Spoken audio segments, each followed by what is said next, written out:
Dia menjadi pembelian pertama MU di era Ruben Amorim. Siapakah dia? Dia adalah Patrick Dorgu yang didatangkan dari Lecce. Ia dikontrak setan merah hingga 5 tahun ke depan. Dikutip situs resmi klub, Dorgu digaet dengan biaya 30 juta euro atau sekitar 600 miliar rupiah. Dorgu sudah diperkenalkan langsung di depan publik Old Trafford sebelum laga kontra Crystal Palace. Patrick Dorgu diproyeksikan mengisi posisi bek kiri yang bermasalah musim ini, setelah cedera panjang Luke Shaw dan Tyrell Malacia.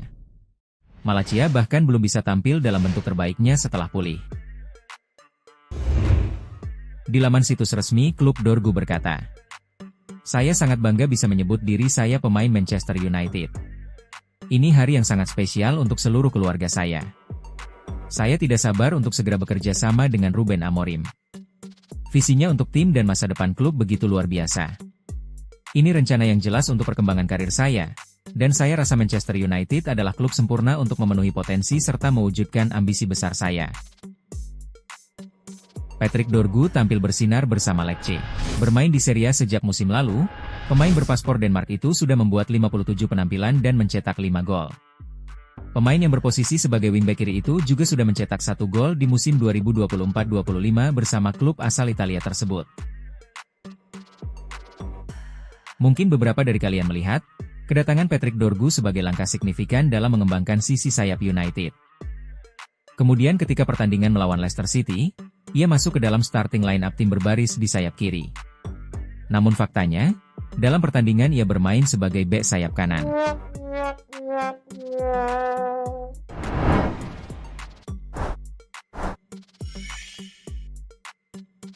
Sebelum membahas lebih lanjut, mari kita lihat profil dari Patrick Dorgu ini.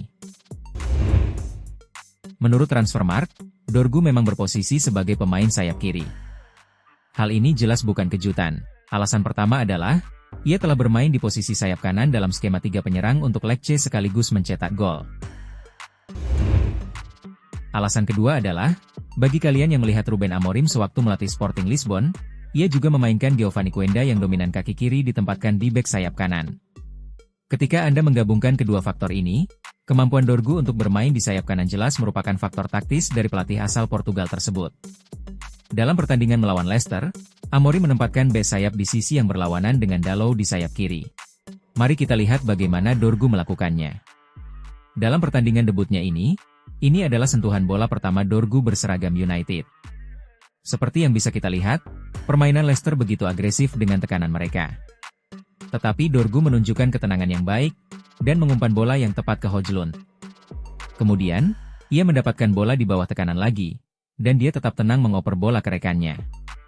Saat membangun serangan, terlihat kombinasi yang bagus dengan Amad Diallo. Selain itu, ada juga beberapa pemahaman awal yang baik antara Dorgu dan Diallo. Dengan Diallo turun lebih dalam, membuat Dorgu bergerak ke ruang yang dikosongkan olehnya. Dalam contoh ini, ia menunjukkan energi yang besar untuk maju. Saat United memenangkan bola kembali, Dorgu dengan cepat bergerak maju tetapi gagal memberi Amad opsi. Pergerakan ini tentu menarik lawan untuk membuka Højlund masuk ke area kotak penalti, serta menyelesaikan umpan dan berlari untuk memenangkan tendangan bebas. Tidak ada yang terlalu spektakuler dalam debutnya ini, namun ia menunjukkan ketenangan yang baik serta efisien dalam mengoper bola beberapa kali. Jadi menurut saya, itu adalah awal yang cukup bagus untuk pemain yang baru berkarir di Inggris.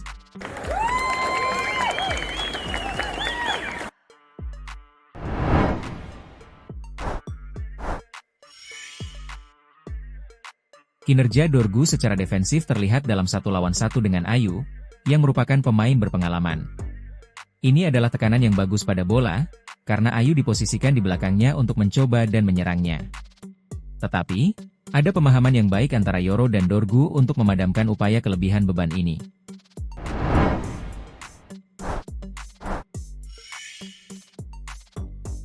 Dalam contoh ini, bola menuju ke Ayew yang tidak terkawal. Langkah yang diambil bisa saja Dorgu bergerak maju, atau membiarkannya bebas. Tetapi ia memilih untuk turun kembali dengan lawan, dan memungkinkan para pemain United untuk kembali turun ke pos masing-masing. Meskipun lawan telah maju ke lapangan, para pemain United tetap tampak solid. Begitu pula saat Ayew mengoper bola, Dorgu dengan agresif memotong bola untuk menggagalkan umpan. Selain itu, ia juga pandai membaca umpan lawan dengan agresif dan berani dengan menyundul bola. Dalam contoh pertahanan terakhir ini, kita dapat melihat posisi Dorgu begitu maju, dan kontrol dada yang bagus serta mengoper bola. Dalam laga ini, kita dapat melihat seberapa jauh pergerakan Dorgu saat menyerang maupun bertahan. Tetapi, ia dengan cepat melacak kembali untuk melihat situasi di mana Thomas berada, dan kembali untuk menantang Ayu. Sekarang semua melihat ini, kita harus memberikan kredit positif kepada pemain yang telah bekerja keras dalam pertandingan ini. Tetapi, kita tahu itu tidak terjadi dengan tim United ini.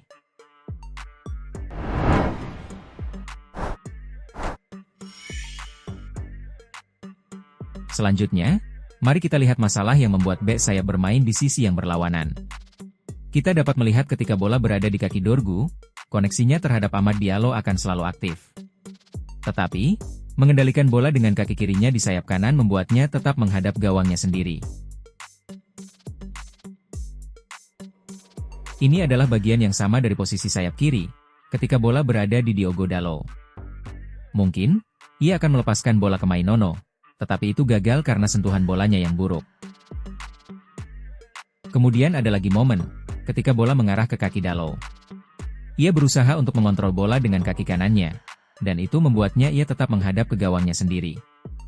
Jika ia menerima bola ini di sisi kanan, mungkin ia membiarkan bola itu berlari melintasi tubuhnya dan bergerak ke ruang ini.